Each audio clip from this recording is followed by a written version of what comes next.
Hey there, Brad from 4Player Network. Behold, my 10 favorite games of all time. Holy crap.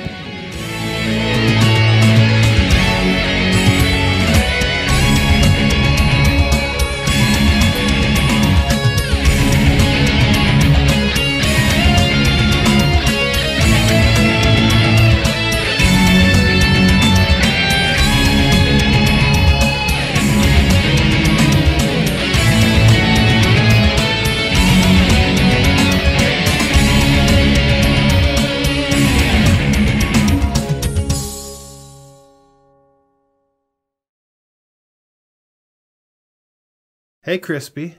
Hey, what's up, Brad? Guess what this game is? What? Well, not only is it one of my favorite games of all time, but this is the only game that I don't know if I know anybody who's also played, because it's a strange text-based MUD from the 90s. A what? Okay, so for a long time, I actually didn't consider this one of my favorite games of all time, because it's almost like I considered this to be a separate thing than my experiences with other video games. But I mean, it is, you know, just like I feel like WoW gets left off a lot of like lists when it probably shouldn't. This is a this is a MMO. It's a text-based MMO. I don't know if you could consider it massively because, you know, not too many people played it, but it goes by two names. When I first started playing, it was called Chaos Blade. But then after a couple of years, they just named it Chaos. I guess you'd call it Chaos MUD. That's what you were searching for and you wanted to play it. Right, because the name Chaos Blade was just like too cool. Yeah, well, okay. Easy, buddy. Listen, this game was pretty cool. The reason, okay, so this is easily my most played game of all time. Easily. This is the reason I don't ever play MMOs. This is the reason that I've never played a second of World of Warcraft, despite me having been a Blizzard fan from some of their older games. For sure. Because it's really addictive. And but the reason it's on my list, the reason it's on my favorite games of all time list, is because after I thought about it, you know, and when I think about this game, I get like kind of like goosebumps. I get that you itch. get the withdrawals. I get the withdrawals. But when I really started to break it down, I realized that this is probably, in terms of mechanics and systems, job class systems and loot, and just the desire to like really get deep into those systems, this is my favorite. This is seriously, I think, has my favorite. You know, I love Final Fantasy Tactics. It's probably going to show up on this list, but I think this game has my favorite job class system.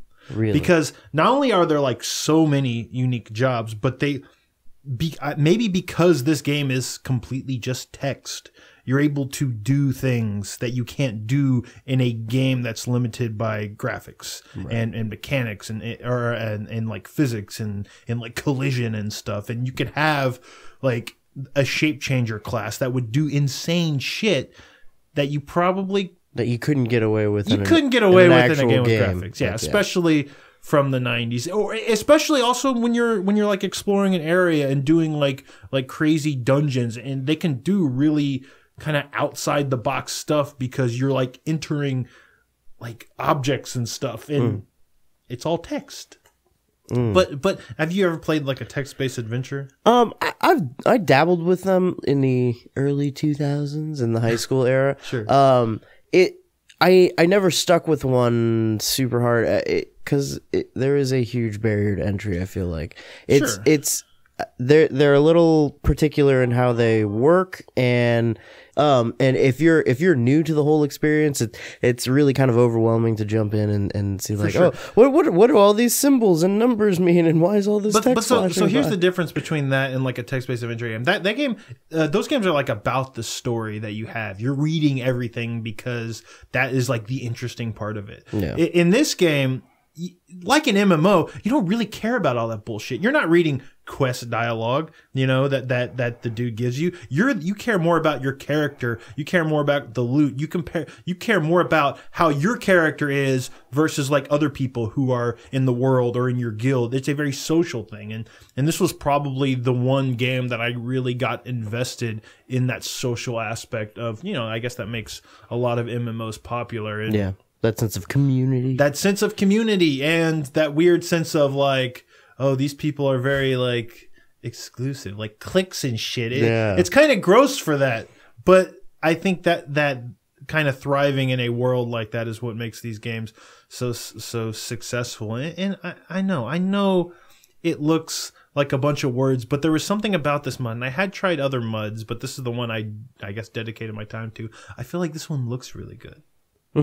It has a lot of really cool coloration in its art, like the areas that were designed by the various builders. Yeah, some of them have like, you know, just really cool like style to them. It's like are you talking about like the ASCII art? Not just the ASCII art, but like the damage verbs, which you know, depending on how much damage you do, get more and more elaborate and colorful and cool looking. Oh yeah. And I don't know. So I like the look of it. Like, it's got this insanely deep system. You know, there's always like more loot out there that you can look at another person and go, I want that. And he's like, well, you got to do this like raid essentially. And it's a fucking MMO. You know what? If I actually played MMOs, one, I would probably be homeless. But two, like, I have a problem. I could imagine, I could imagine going from something like this that just seems almost endlessly free and open to like a video game being much more confined and on rails and systems driven. I could see that. I could see feeling like that's a step down. For sure.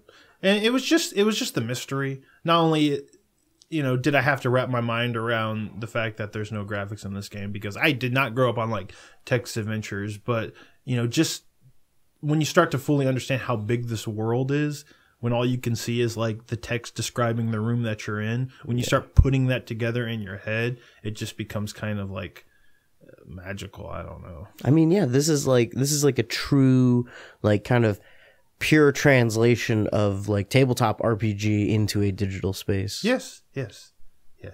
And I know it sounds stupid and silly, and I have a hard time bringing it up without people laughing, but I had to put it on this list because I was just being honest with myself. It's my most played game of all time. It's the most I've been addicted to a game, and I just truly love this thing that still exists, but no one actually plays it. It just kind of exists, and you can kind of pop in there and check it out.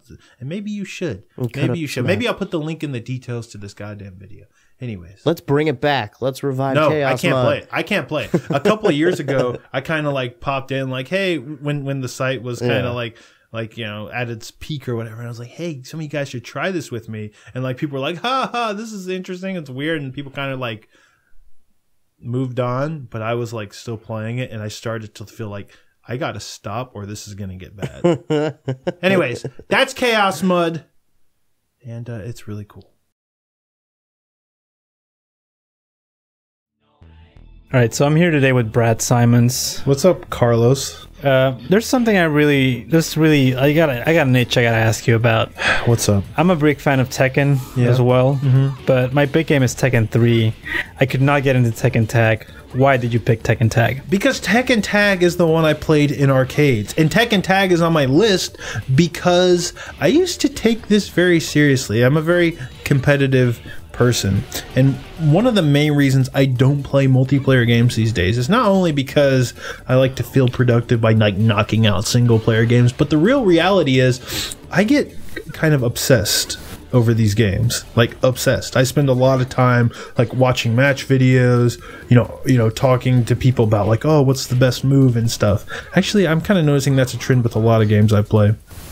But, you know, I think with getting good at a fighting game, you really need to do that. But the reason I played Tekken Tag is because this was the one that was in arcades when I was in college. And at the university I went to, right across the street, were 3 different arcades. And they were all 1/4 arcades. And at the time, most arcades were like 50 cents for like a fighting game. But no, these were all 1/4. So... And I like Tekken because I grew up playing Tekken. When I got my PlayStation, you know, I had that demo disc that had Tekken 2 on it, and I thought it was just the sickest shit. You know, Lei Wulong was doing cool, crazy stances. He could lay on the ground and stuff. It just kind of blew my mind. And then I played Tekken 3 a lot with just kind of friends who'd come over and we'd play. And I wasn't very good at it. You know, I thought I was the shit, right? And then Tekken Tag comes out, and at that time, you know, I'm in college. Sorry, I'm old. And and it's like, hey, these people play Tekken. I'm good at Tekken. I'm gonna try to beat these people, and I got my ass handed to me. And that was the era where you put the quarter on the thing, and then you go fucking wait in line. And it was popular. It was really popular, and I would lose and lose and lose. And I don't even want to think about how much money I actually spent playing Tekken over the years, because pretty much every single day, between classes, before classes, after classes, I would go across the street and I'd be playing Tekken. And I eventually started to get good. And to this day, I think the only way you can really get good at a fighting game is not playing with your friends. It's by playing with people who are way, way better than you and losing until you eventually stop losing. Because the only way you're going to stop losing against someone who's way, way better than you is not luck. You're not going to win the lucky game. I mean, you could, but that doesn't matter. You realize that the only way you're going to win is you're going to have to learn. You're going to have to not just throw shit out. You're going to have to understand why shit you're doing isn't working and why the shit they're doing is working. And I'm a really competitive person, and I went from like really bad, and hundreds of quarters later, I became really good at this game. And I took it like really seriously back then. And believe it or not, like at the time, Austin and Texas in general, probably even still today, is one of the most competitive places in the country for Tekken and a lot of fighting games, but especially Tekken at the time. The people I guess kind of feared a lot of players from Texas, and there wasn't many people at the time. And again, I didn't really travel. I did like some local tournaments. Mostly I just played in the arcades between classes and after classes and stuff. But the best players in the country would play there. And there was people who could beat me, obviously, but there was not too many people that I couldn't beat. Does that make any sense? There wasn't too many people who I couldn't eventually, win a game. It was like a high percentage thing. As far as what? Like when you're in when you're in the top percentage of something. Yeah, exactly. Because I was playing, and I didn't even really know it at the time until later, some of the best people in the country. And that's how I got good. It was hard and it was brutal, but I'm a competitive person. I can lose. If I'm playing a game like this, I could play for hours and hours and hours and lose every single one of those matches. And that doesn't, that just makes me want to play more. While some people are they maybe kind of lose energy from losing, I gain energy. I gain the urge to kind of get motivated. Fire. I get motivated. And that's kind of why I don't play fighting games anymore. Because one, I don't have the time to do what I had to do back then to get really good. Not just playing people, but kind of learning frame data, watching, competitive matches and stuff. I don't have the time to do that. And I don't like who I become when it's 6 o'clock in the morning and I should have been in bed hours ago, so I kind of don't play that. It happened a little bit with when Street Fighter V came out. It happened a little bit when that last Smash Brothers came out, but I just had to cut myself off. And the new Tekken's coming out soon. It's actually probably going to be out by the time people are hearing this video, and I'm kind of on the fence whether I should even bother trying it or not, because I know none of you fuckers will play with me the way I like to play fighting games. I can play online, but that's a rabbit hole I maybe shouldn't go down, because that's really addictive, being able to pick up a match against people who are better than me all the time. So I know I'm not really talking about the game itself so much, maybe because it's just a fighting game, but maybe, I don't know, Tekken's the one I gravitated towards because I think so execution in Street Fighter can be really difficult. There's a lot of movement inputs to pull out some basic combo, and the combos themselves are very there's a lot of strict timing, and I don't like having a hard time executing on what I want to do. I like a fighting game more when it starts to become more about kind of reading my opponent, and less about whether I'm going to be able to pull off the shit that I just need to, the basic shit I need to pull off to do damage. Tekken, I feel pretty easy execution, not a lot of complex movements, and I think juggles are just really fun to do. I mean, I think every fighting game should have juggles because they're always so dope, right? You're juggling a dude, and it's almost kind of freeform. The way it's designed is you can string stuff together really easily when they're in the air, while in a lot of other fighting games it's no, only this certain move is really going to hit after this other one, and only with that strict timing. But Tekken, you're just kind of like hitting buttons and popping the dude up in the air, and I guess I really like that about that. And the characters are fucking cool. You know, it doesn't take itself too seriously. There's a fucking bear, but the bear's always low tier. I played Julia Chang. Julia Chang's not in Tekken 7, and I'm really sad. But you know what? Tekken Tag. It's truly one of my favorite games. Did I answer your question, Carlos, about why I preferred it to 3? It's just because that was the one in arcades. Because the one you were playing, yeah. I did really like 3. I really like 3. 4 was when it started to get a little weird. Uneven floors. But Tekken Tag, I still think it might. I still think it might be the best. What about Tekken Tag Tournament 2? It gets a little too like dumb, a little too weird. This is more pure. Isn't it just a bigger roster though? Not just a bigger roster. There's like lots of weird new mechanics and silly characters. This one's the most pure. It's my favorite.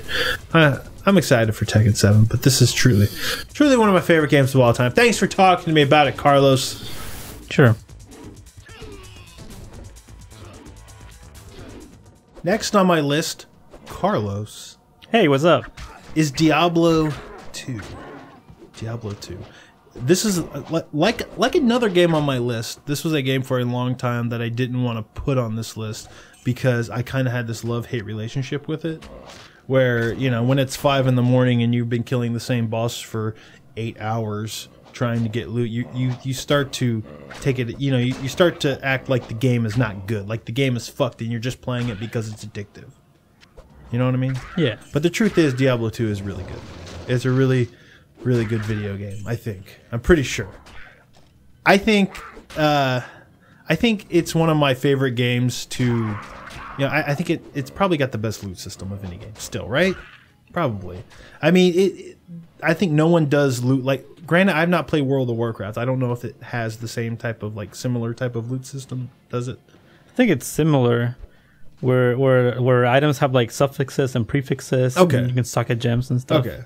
And then but there's like unique items that you know that maybe like a certain boss is more likely to drop, so you have that urge to keep fighting it. I mean, does it have that aspect to it? And I think that's what makes the loot system in Diablo 2 it's so good. And the truth is it's kind of knowing what's out there, having it be desirable, seeing other players wearing, you know, this equipment that, you know, when you look at yours is like, man, that shit's so much better. I'd be such a badass necromancer if I had this item that, you know, boosted my skeletons or whatever, right? And I think ultimately why I got so addicted to Diablo 2 is because it was the sense of, even though this game, you know, at most you can only have 8 people in a group. It was a very, there was a sense of community to this game. There was a sense of like economy. Were you always playing with the same people though? No, I was never playing with the same people. When I played Diablo 2, it was more about just kind of like looking on Battle.net at the different games and what's going on. And some of these games, they're like maybe grinding this boss. Some of these games, they might just be like set up for trading. And you get a sense of community just from the different kinds of like parties and groups and rooms that get made for different things. It's like an MMO on a smaller scale. It's on a weird smaller scale, but it's that sense of economy and that sense of kind of building wealth. You start to learn which bosses and which areas will drop like certain things that might be desirable, and even if you don't necessarily need them, or even if they don't necessarily benefit the class that you're currently playing, you get a sense, or you start to learn like how valuable something is, and go, I could use this to kind of start a method for obtaining like something I really, really want. So you might do the thing where you say in chat like, oh, we got a couple dudes here about to do a ball run. Yeah. Someone wants to come, and then someone whispers you, and you realize they're weak, and you have to tell them no. Well, I mean, there's always that fucker, right, who's standing in the corner when you're fighting ball, which sometimes is me, you know? Sometimes it's me because I'm getting rushed and I'm just trying to level up fast, but at the same time, everyone runs to the center of the room when the boss finally dies, right? because and that's one thing that is not, I don't think, in a lot of modern MMOs, where it's every man for himself. You pick up, the loot just falls on the ground and whoever grabs it, right? WoW has something where it's like, oh, everybody gets their own, right? No, you have to roll for it. You have to roll for it. Yeah. What does that mean? I don't play modern MMOs. Like when an item drops in World of Warcraft, this item pickup, whoever picks it up can't trade it to anyone. And you roll either need or greed. Say there's 2 paladins in the group who are going for a shield that drops from a boss, and the shield drops. So those 2 paladins would roll need, and it would just be decided between the 2 of them. Okay, so like flipping a coin or whatever. Yeah. Okay, but that's still way more cush than like back in the day where it was just every man for himself, man. Or like when you die as well, you drop all your stuff, right? Well, you drop all the stuff that you're wearing. You drop all the stuff that you're wearing, but other people can't pick it up. It's not like fucking Ultima Online or whatever. Yeah. But it could be really tough to get back to your corpse, especially if no one wants to help, which is kind of crazy.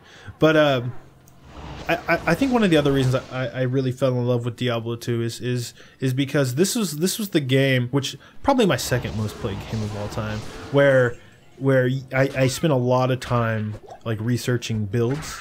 Various like builds that are really powerful or like fun to use, because you have a lot of freedom to kind of make the characters how you want. It's not like a lot of modern RPGs where you can just fucking respec it and that stuff kind of loses meaning. You really had to commit to a certain build from like level 1. But if you put the time into it and you got the right loot, you were doing some crazy shit with, you know, a necromancer who just used poison or something, right? Which could be very different from another necromancer that's about summoning skeletons, or one that's about summoning, you know, bone stuff. And there's gear sets that provide specific bonuses to skills, so you might even have to start planning like, oh, I'm gonna try to get this gear later on, but I need to have to spend the points in the skill tree to be able to use it. Exactly. And I think that's I think the other brilliant part about it is you would get like drops that were like class exclusive. So you get like a really good drop and you're like, man, I can't use this, but if I make an Amazon, that could be a really badass Amazon, and that would just start that process all over again, get your those hooks into you, and you know, you'd be building this Amazon, and then what happens there, you might get something that drops that would, you know, make another really cool class. And one of my favorite things about playing RPGs especially is just, and it might sound crazy to some people because a lot of people don't play games like this, but I love, in a game that has a lot of options with how you build your characters, going online, reading message boards and threads about like just opinions on that stuff. I like to see people argue over like what's better, or you know, what weapon is more valuable or good, or this is actually crap and overrated, and oh, you should do this build. This build's really cool. Or whenever patch notes get announced, and people are just dissecting everything on them. I love that shit. I was doing a lot of that in Darkest Dungeon from last year, and I think Diablo is probably my favorite game where I really obsessed over that stuff. I spent a lot of time just brainstorming, you know. It'd be the kind of thing where you're stuck at work and you're just you know, thinking up cool builds and oh, I'm gonna do this and this and this when I get home, and that's ultimately why I had to force myself to stop playing this game. I've had multiple Diablo 2 discs that I just had to like snap in half. It's like, no, Brad, stop it. And I still don't have a copy of that game. For years, I promised I wouldn't even play Diablo 3 until I kind of grew up and realized that, well, Diablo 3 sucks anyway, so I knew I wasn't going to get addicted to it, and I didn't, because Diablo 3 kind of sucks. But Diablo 2 is truly one of the greatest of all time, and I'm still scared of that game. I'm still scared of that game. I was watching footage of this game when I was getting footage for this video, and oh man, I got the itch. Was there anything else drawing you towards the game, like maybe the art style or the story? I mean, like the art style, the story. I couldn't tell you shit about the story. Yeah, but a lot of like that's weird because you talk a lot about like mechanics and stuff, but whenever I talk to my friends who play Diablo or other Blizzard games, they're always into it, like for the cutscenes and the story. I played it kind of like an MMO. You know, it was about building wealth for me and building like various character builds. You know, I was addicted to it for the loot, and that aspect, and it was never about the story or the atmosphere. But you know, that stuff's great. You know, I still don't know if I've ever gone through Diablo 2 truly single player. Yeah, I don't think I have any interest. That's not why I played that game. But it has to be good if, I know several people that's the sole reason for them playing those games. This, in a combination with another game on this list, is the reason I don't play these kinds of games anymore. I can't. It's scary. But I love it. And you would love it too if you had played it, but you're a Diablo III jerk. Crusader, baby. Whatever. Thanks, Carlos. Hey, Chris Davis. Hey, Brett Simons. Guess what's next up on my list? What is it? Resident Evil 4. That's a fine game. It's not only a fine game, it is maybe the best action game ever made. Definitely one of the best. And the best Resident Evil, as you agree, right? That's debatable. Okay, well, I'm talking to you at the very least because I know you love this game, as you should. As everyone should, honestly.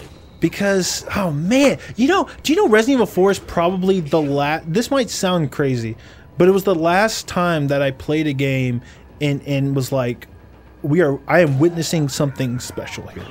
And I know that sounds crazy because it was a very long time ago, and there's been some games I've loved, even maybe more than Resident Evil 4 since then, although maybe not. There was something so, it was a combination of, one, I was already a Resident Evil fan.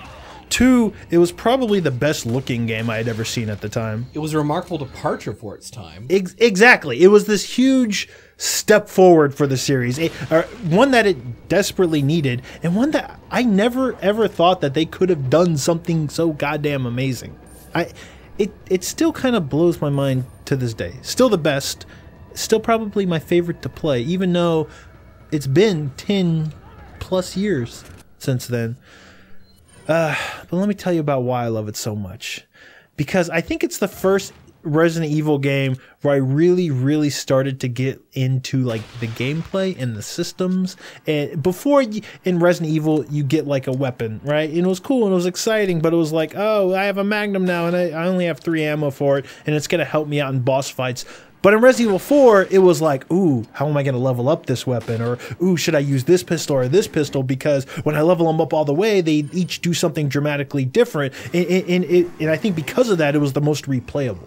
I wanted to try out all the different weapons. And because you were leveling them up, it was you could have one playthrough of the game that feels completely different than another. And I think this is the first time Resident Evil, I guess, really felt this. It had that crunchy RPG element to it that really encouraged you. And a weapon in a previous Resident Evil game, I mean, it was more like a tool, more like a tier weapon, where you used it for certain engagements. Yeah. Oh, I need the shotgun here. It was really a tool for progression. It wasn't really for eliminating enemies. But in Resident Evil 4, it became a whole other thing with character progression. You start to care about your weapons. You really do. How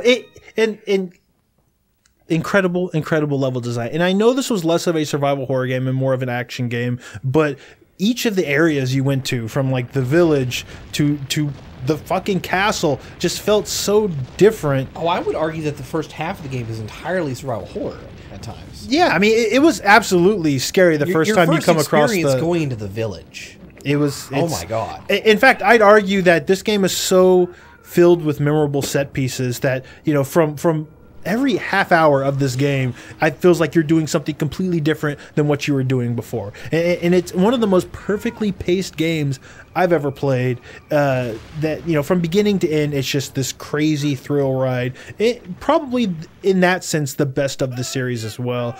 I also really, really like the encounter design.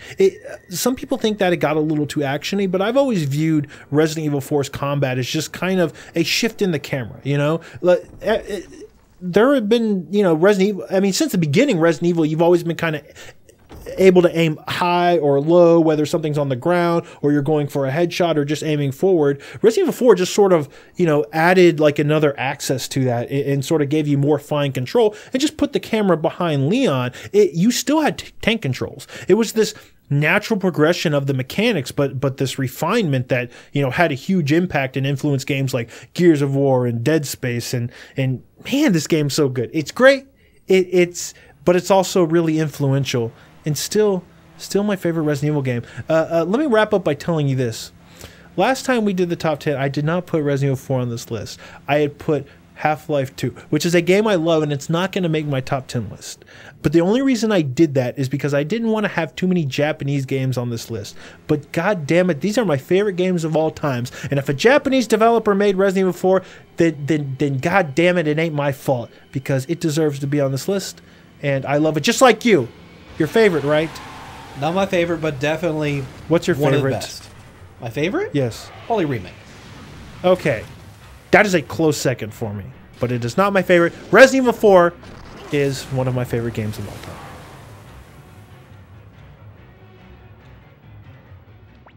Hey, Crispy. Hey, what's up, Brad? So this next game is Singular. Suikoden 2. And you know what?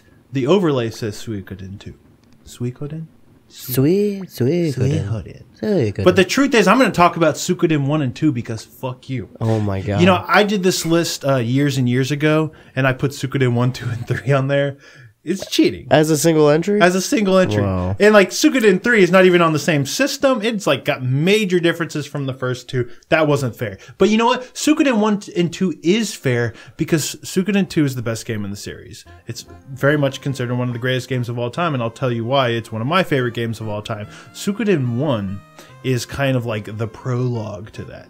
It's not even half as long, but it's also one of the great things about Suikoden 2, let me just call it Suikoden, okay? I call it Suikoden. I grew up calling it Suikoden. Is because Suikoden 2 is a direct sequel.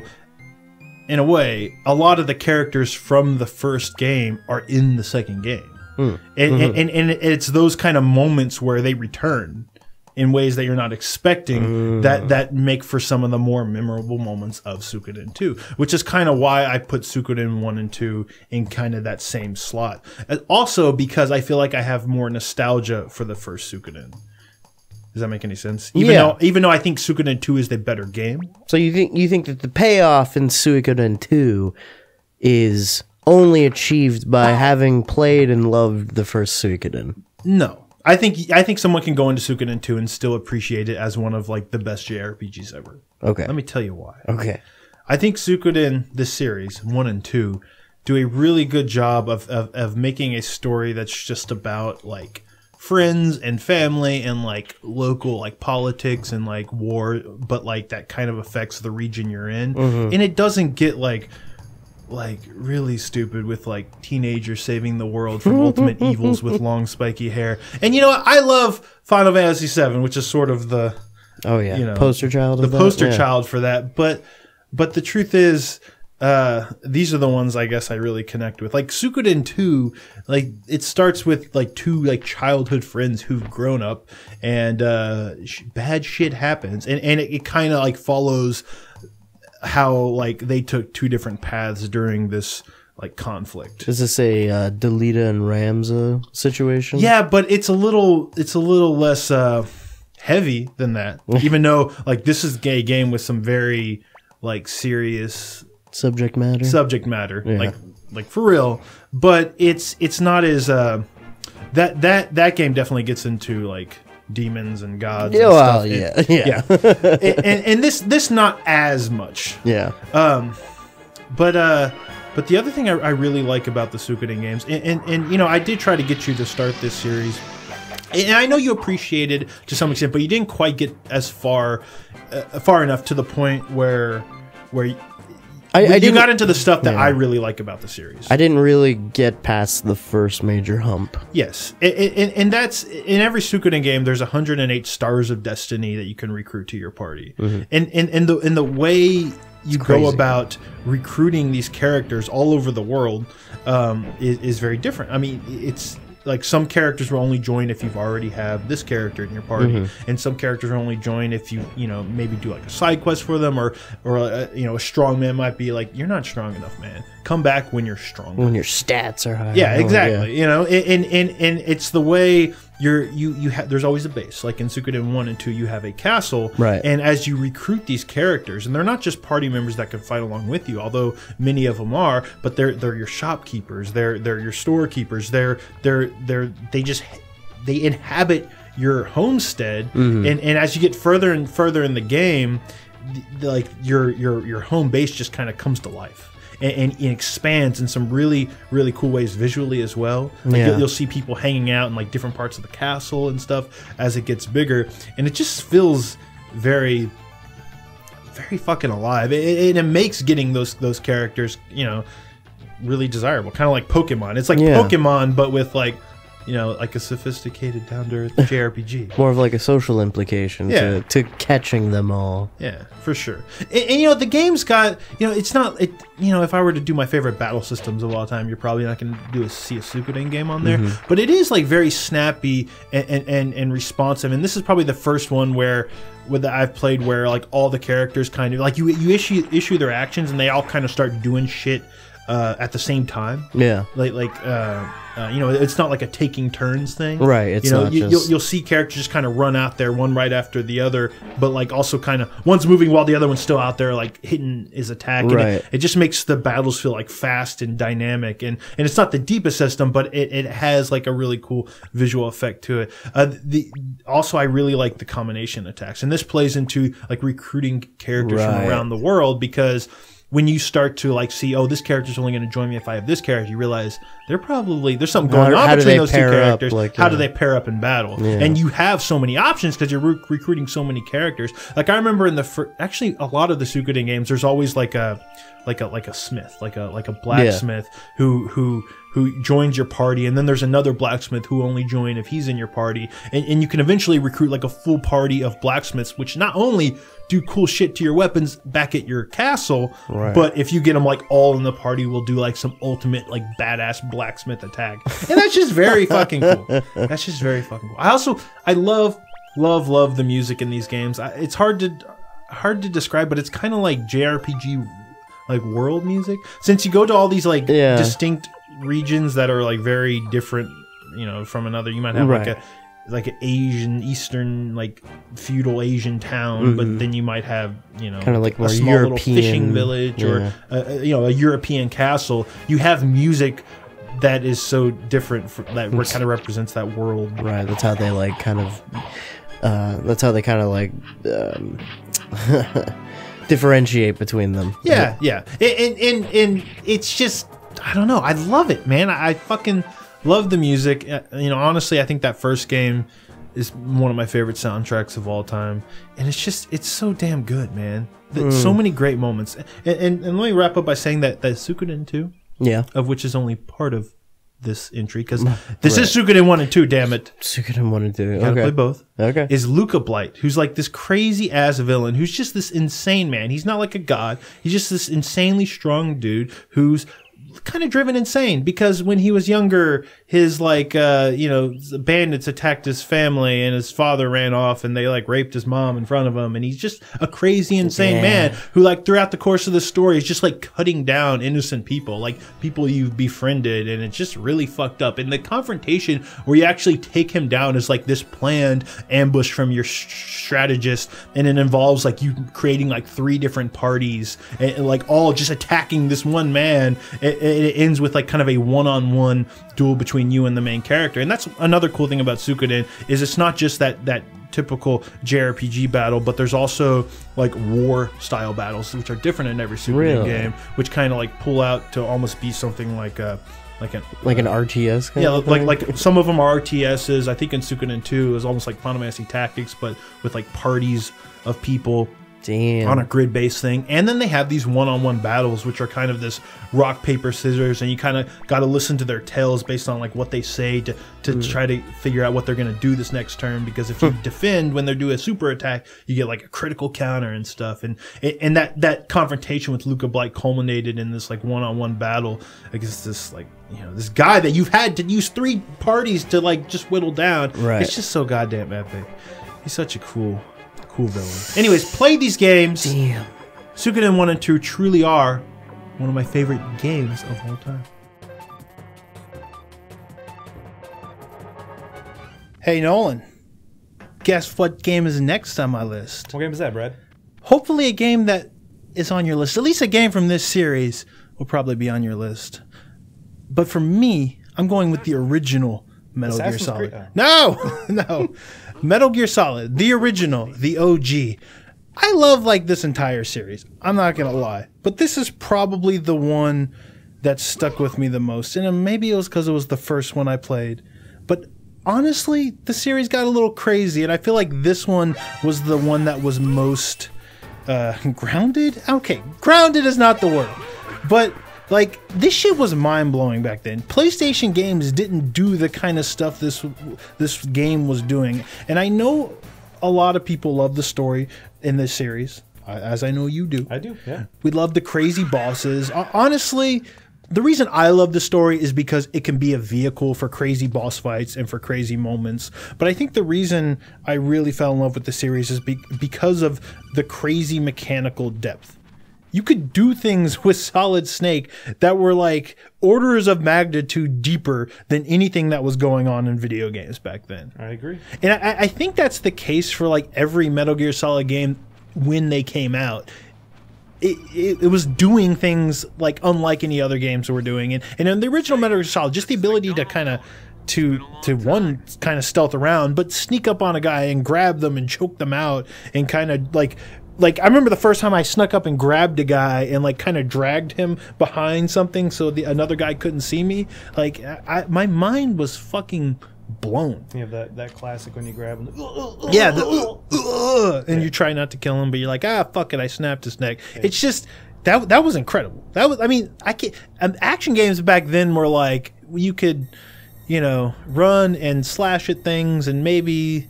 It didn't have this layer of depth. The fact that you could crouch and crawl on the ground in prone position, it was just kind of mind blowing. But another reason I really like Metal Gear Solid, maybe even more than the others, is I feel like Shadow Moses felt like such a defined place that you just sort of explored and inhabited. You were kind of going back and forth and backtracking a bunch. And I know you did a lot of that in Metal Gear Solid 2, but I feel like it didn't quite have. I think the problem with 2 was it was all too uniform because it was you had the 6 shells yeah. of the oil rig struts. And so the struts. Thank you. And everything looked the same. Whereas in Shadow Moses, every single room was kind of defined. Yeah, and you're going between floors and finding hidden secrets and bombing walls and it just.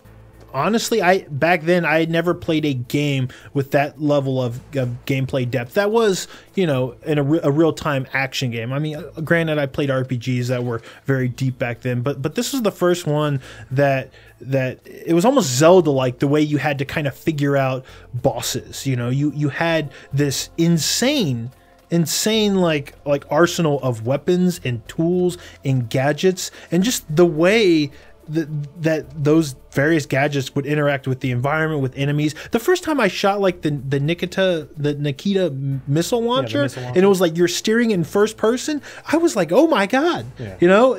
Just the fact that this game had first person, like when you're a fighting Sniper Wolf, you actually were aiming that reticle. Games didn't have that many layers of complexity in basic mechanics, but this did, and it was great.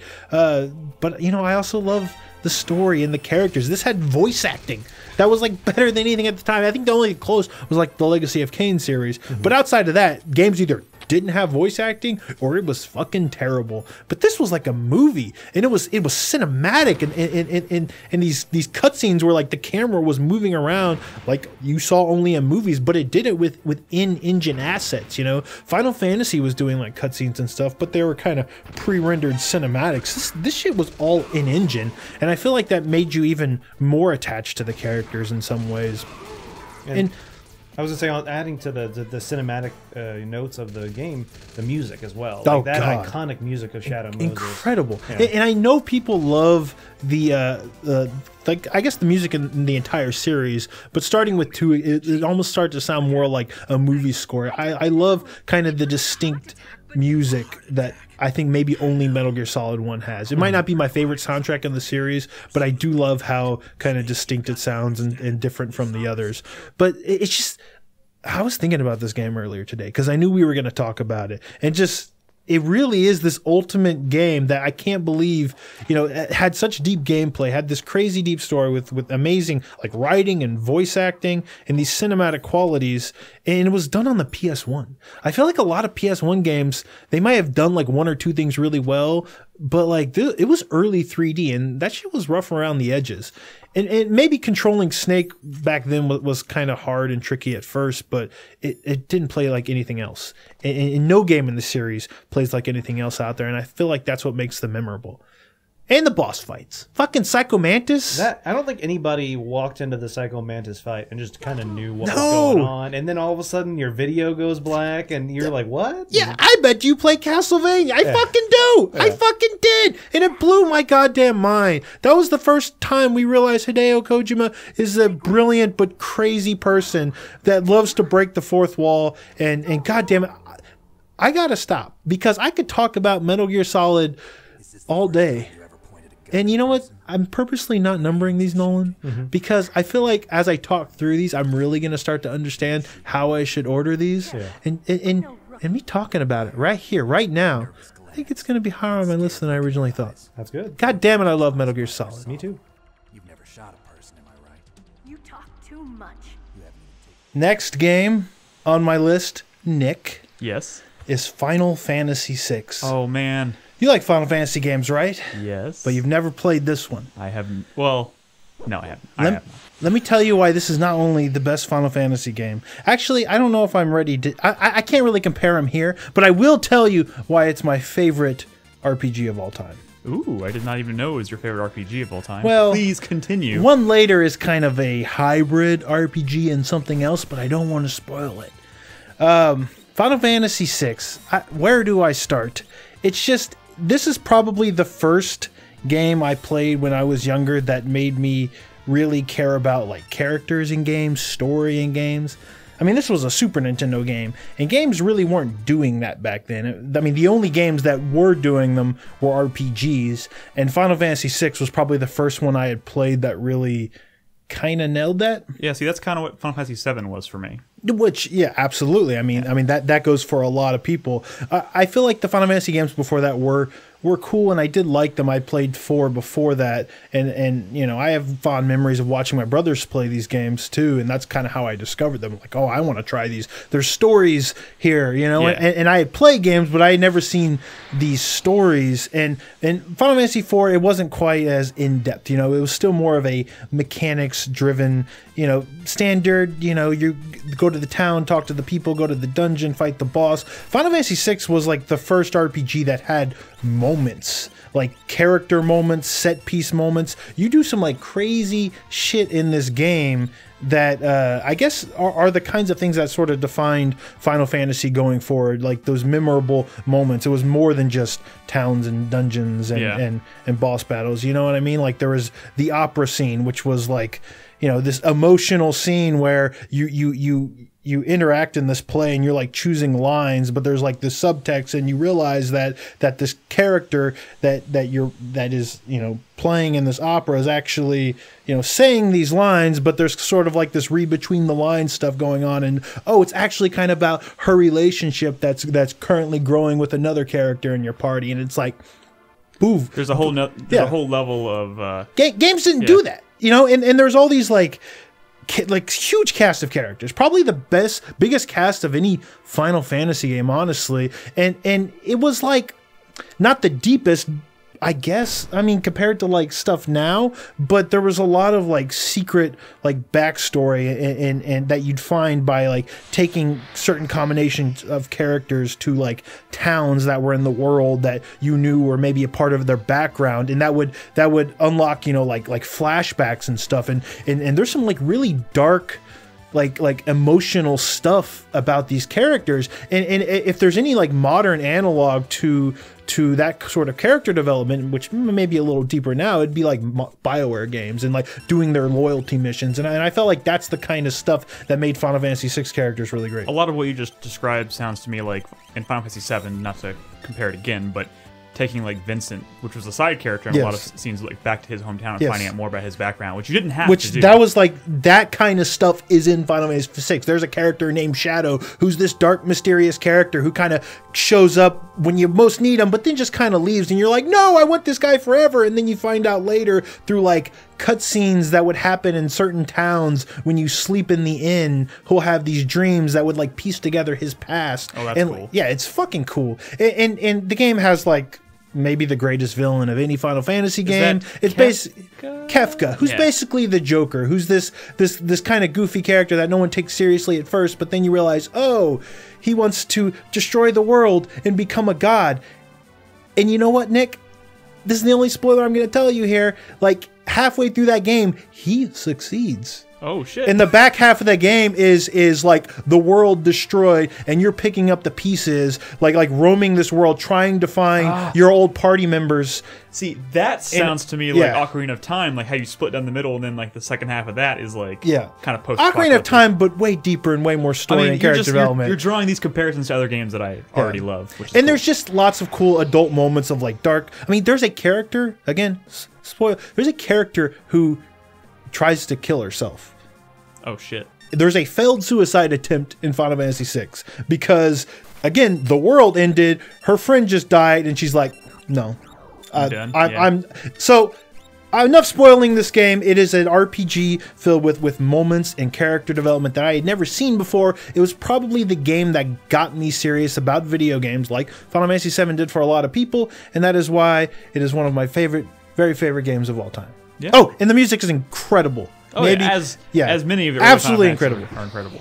But yeah, that's Final Fantasy VI. Play it if you haven't. I know it looks like an old game, but it'll still resonate. You know what's crazy though? Like I very rarely hear you talk about a game and not really mention anything about the actual gameplay itself. But the gameplay is really good too. Like the Esper system is like surprisingly deep, and one of the things I like about this one that maybe wasn't in earlier Final Fantasies is the first time they started adding a lot of like complexity to like the accessories and the weapons and certain combinations. You're doing like pretty like crazy like builds, and like you just get up crazy straight up broken accessories that in combination with other certain things and spells, you were doing like insane amounts of damage, and you saw that stuff in Final Fantasy VII and some of the later Final Fantasies, but I think it was the first one that started to get deeper with some of that crazier stuff and lots of hidden secrets and side quests, and it's great. It's my favorite RPG. We gotta stop talking. I have other games to talk about, Nick. Well, now I want to play it. All right. Cool. Do it.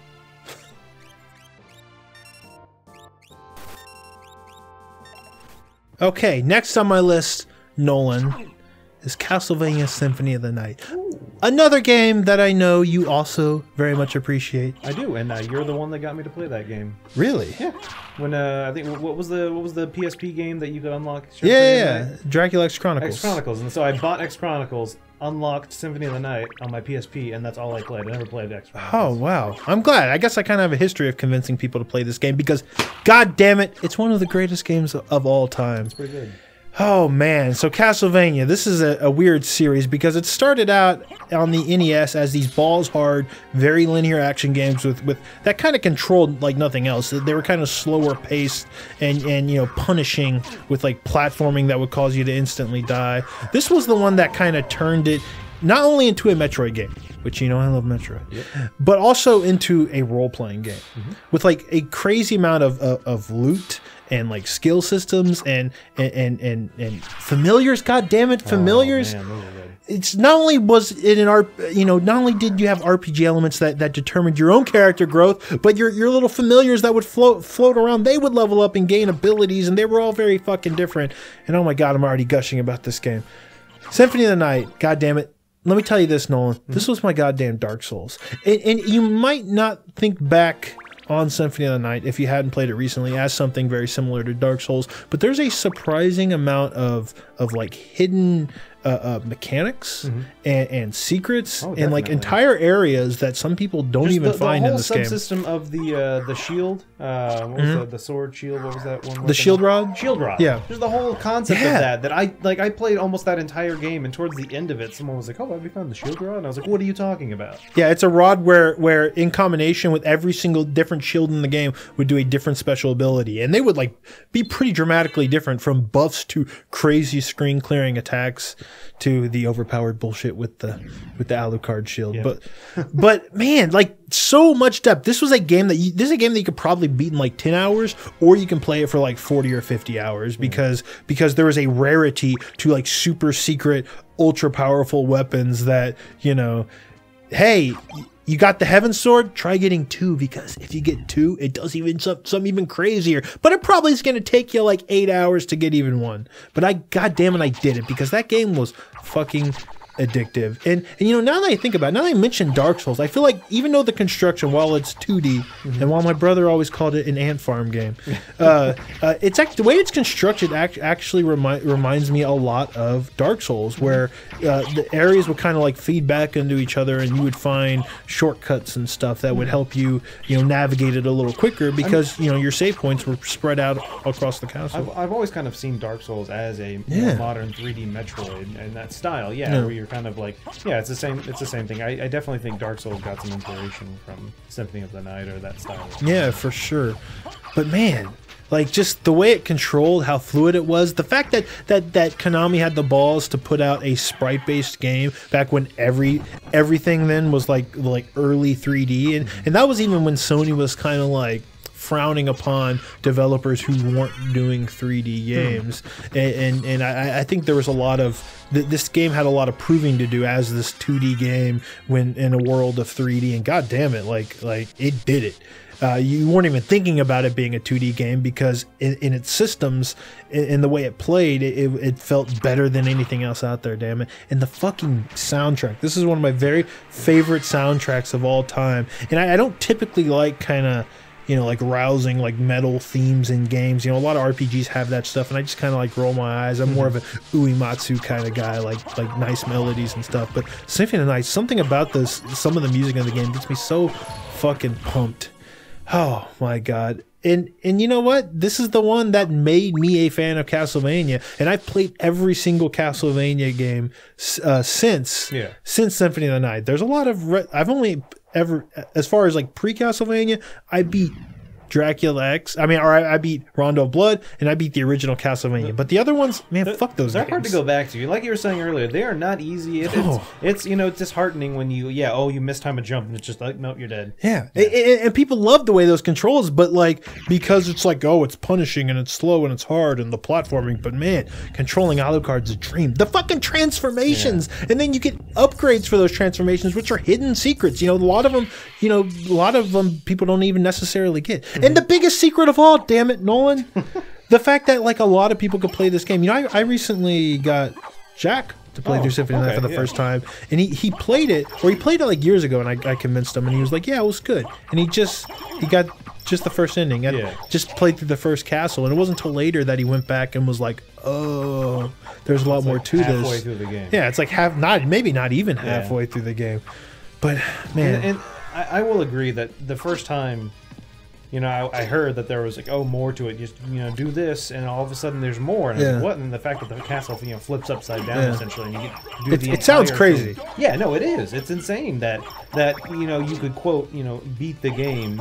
But I've only played a fraction of it. And because the second castle has all new enemies and all new bosses and all new crazy challenges and stuff. And but it's also a matter of the fact that they designed this entire map that it could be flipped and still navigated.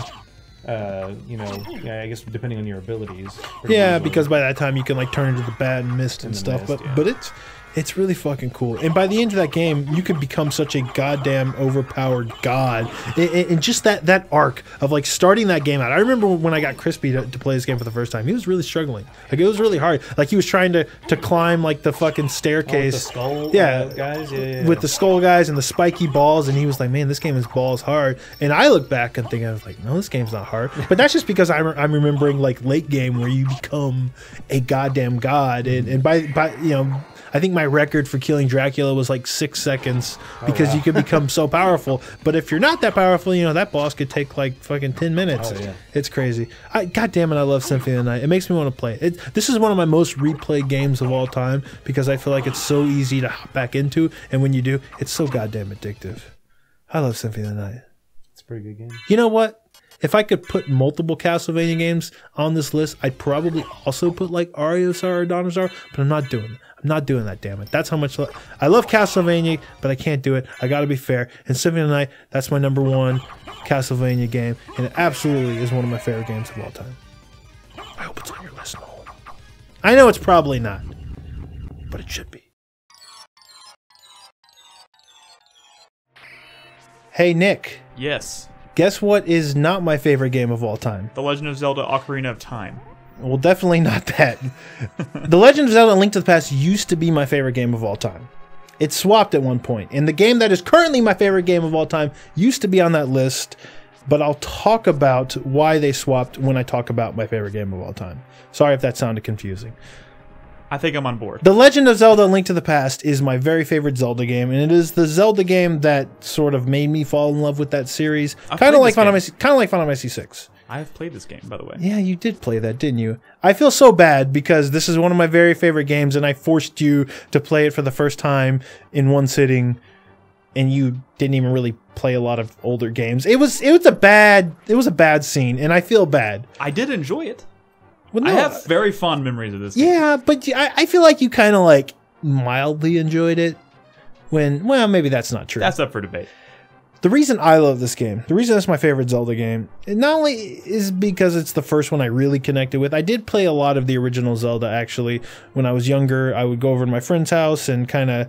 It was big and open and mysterious, and they didn't hold your hand a lot. It actually reminded me a lot of Breath of the Wild. But A Link to the Past kind of took it to the next level. It's like the super polished version of that original Zelda. And they did hold your hand a little bit more, but at least back then, I didn't really fault it for that because it still felt like more open than anything else I really played back then. It was the refinement. This was the first Zelda game that started to introduce like really complex puzzles, bosses that you had to figure out. Oh, what item do I use? And how do I even interact with this boss to hurt it? The original Zelda wasn't really like that. It was really simplistic. The dungeon designs were like really simplistic. It was all about kind of bombing hidden walls and stuff. But this one started to have like distinct dungeon designs that were very memorable and very kind of, they had their own themes and the sub weapons that, oh my God, Nick. Even going back and playing this game after having played later Zeldas, it's easy to see. I feel like it's easy to see that this game is kind of responsible for why Zelda eventually became as huge. Yeah, absolutely. I mean, Ocarina of Time was kind of a Link to the Past pulled out into 3D. It really was. That format was very similar. This was, kind of like, I guess we were talking about earlier, where your Final Fantasy was 7, that kind of,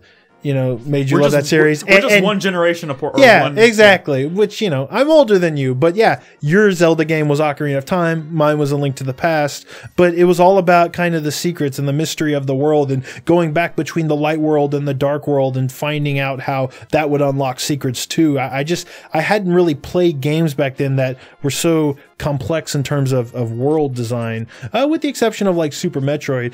And the funny thing is, I consider like Super Metroid to be that Super Nintendo refinement of Metroid. Of the original Metroid, which was more kind of open and like rough and hard. But these Super Nintendo games are what I think like defined like that expected level of Nintendo polish, this is when you started looking at Nintendo as like, oh, well, they just make perfect games. And for a long time, and I guess I still kind of consider like A Link to the Past to be like my most perfect gameplay, like my most perfect game that I've ever played. Yeah. I've always considered it that. I think it's like extremely timeless. It really does hold up, and for all the right reasons, because it has like an amazing soundtrack, because it has these memorable dungeons with memorable bosses that you had to figure out, and what's really impressive about that game? They made a sequel to that game in the past few years on a handheld that is more or less the same world, but still managed to make it feel completely fresh and completely new, and like new secrets and stuff to discover. That is also an incredible game. Yeah, but it was too easy. This game, and you can. I watched you play this game. This is, it's not the most difficult game of that era. Games back then were bastards, but it was challenging, and like getting all the hearts were something that you felt like you needed to do because the game could kick your ass. And guess what? Ganon's an asshole at the end. Yes, I can definitely vouch for that.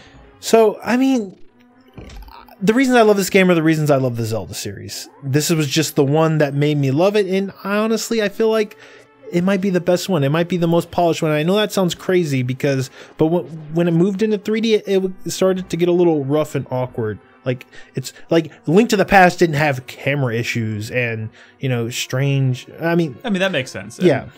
But I don't want to shit on 3D Zelda, but I do think 2D Zelda is better. And, what else is there to say? I think everybody's played Link to the Past. I hope so. If you haven't, I know there's still a lot of Ocarina kids out there. Maybe you don't have asshole friends that made you play that game in one sitting, but maybe you should. Hey, playing it one sitting, while stressful and maybe not the ideal way to play it, was still a decision I do not regret making. Like, if it wasn't for that, I probably still wouldn't have played that game at this point. So, did you play through A Link Between Worlds? I did. And I loved that game as well. And, that was maybe a far less stressful situation. And maybe I ended up enjoying that one more because of the fact that it was less stressful. But it did make me appreciate A Link to the Past even more, having played A Link Between Worlds later down the road. Yeah. So. It was just a grand adventure, damn it. But it's not my favorite game of all time. The suspense is killing me. My favorite game of all time is Final Fantasy Tactics. It's just me right here, right now. I don't want anybody distracting me or interrupting me or trying to cut me short. I have to tell you why this is the greatest game I've ever played. And you've probably ever played too, because honestly, if you've played Final Fantasy Tactics, it's probably your favorite game because it's that damn good. The Legend of Zelda: A Link to the Past used to be my number one for a very long time, after I'd already played both games, but it was just, I don't know what it was that made me change my mind, but I remember when it happened. I was playing Final Fantasy Tactics for the 10th goddamn time, and I just turned it on, and 10 hours later I was like, whoa, I've been playing Final Fantasy Tactics all day.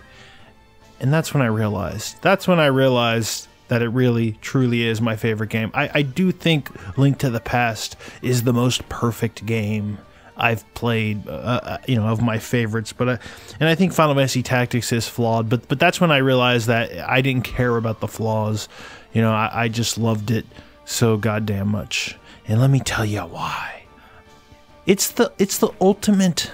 It's the complete package for me. First of all, it's like the perfect Brad game where I can sink into numbers and job classes and stats and I just love this game is endlessly replayable because you can create so many party compositions of so many different classes and combinations. But it's not just the job classes, it has like satisfying loot where you start to get items that have like added effects and bonuses, and by the end of the game like loot feels so special and meaningful, and you want to be honest here, one of the main reasons I love Final Fantasy Tactics so much is because it's so fun to grind in a way that I see other strategy RPGs kind of screw up. I feel like the Final Fantasy Tactics Advanced games screw this up, and maybe even Tactics Ogre to some extent. But in Final Fantasy Tactics, you earn your experience and your job points in battle, not after battle,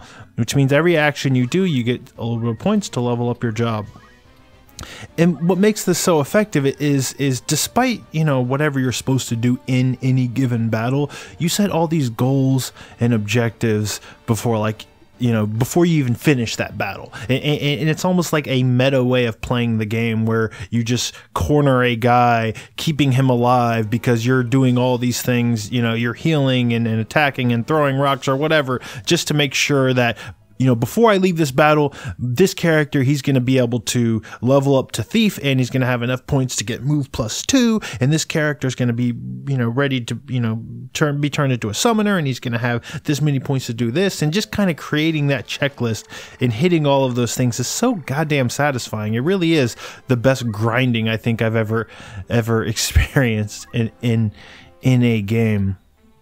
But it's not just it really is the complete package, because outside of all that stuff that, I get addicted to, those Brad things, if you will, it has a really great look to it. I love the sprites. I love the way they animate. They're just subtle little details when characters are pulling zodiac stones out of their pockets and then they glisten and hand them to another player. There's so much attention to detail in that stuff, which you kind of maybe don't expect at first, because this is a game that came out after Final Fantasy VII, and that was like a big 3D game, but I feel like it's the subtle details of you know, when Ramza blows in a blade of grass and then the wind blows it away and you actually see those little pixels and I don't know, it just looks great. And the map design in this game, another thing that I feel like a lot of strategy RPGs fuck up is they have kind of boring map design, but in Final Fantasy Tactics, especially in like story battles, you have like really complex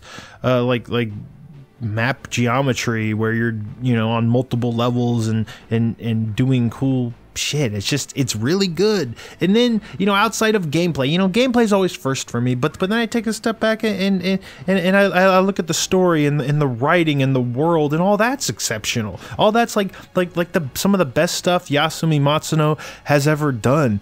It just feels like a world that is so much more like grown up than a lot of the JRPGs I grew up on, where it's all about, you know, corruption in the church and you know, the peasants versus, you know, the noble class and disputes about that stuff, and it just seems so epic, god damn it, and all these memorable characters, and the music is so good. Hitoshi Sakamoto's soundtrack, it's one of the best he's ever done. That stuff is so good. It's so good. I love this game. I love this game so much. It's an A+ at everything that it does. It truly is. Also, the secrets. There's so much in-game content to this game. If you've just played Final Fantasy Tactics and beaten Final Fantasy Tactics, but didn't do like all the crazy ass side quests you can do in this game, all these optional recruitable characters that are really badass, you know, that's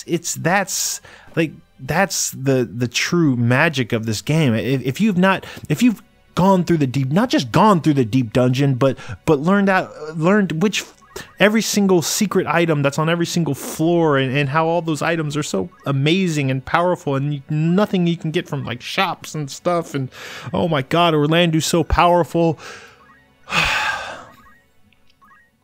Final Fantasy Tactics, y'all. I know a lot of you have thought about it. Maybe a lot of you have played Final Fantasy Tactics Advance and thought, oh, this is pretty good. No, you got to play the OG. The OG. You know, this game was later ported to PSP, and that game had some technical issues, but like that retranslation of the script is one of the most impressive reworks of a script I've ever seen, and it turns the whole script into, you know, very Shakespearean Old English style, and it just makes everything feel so much more epic and dramatic, and it's so great. It really is. I think like objectively, and you know, I think it really is one of the best games ever made, and the best the genre has ever seen. It hasn't been bested, and it really is truly and deeply my favorite game of all time.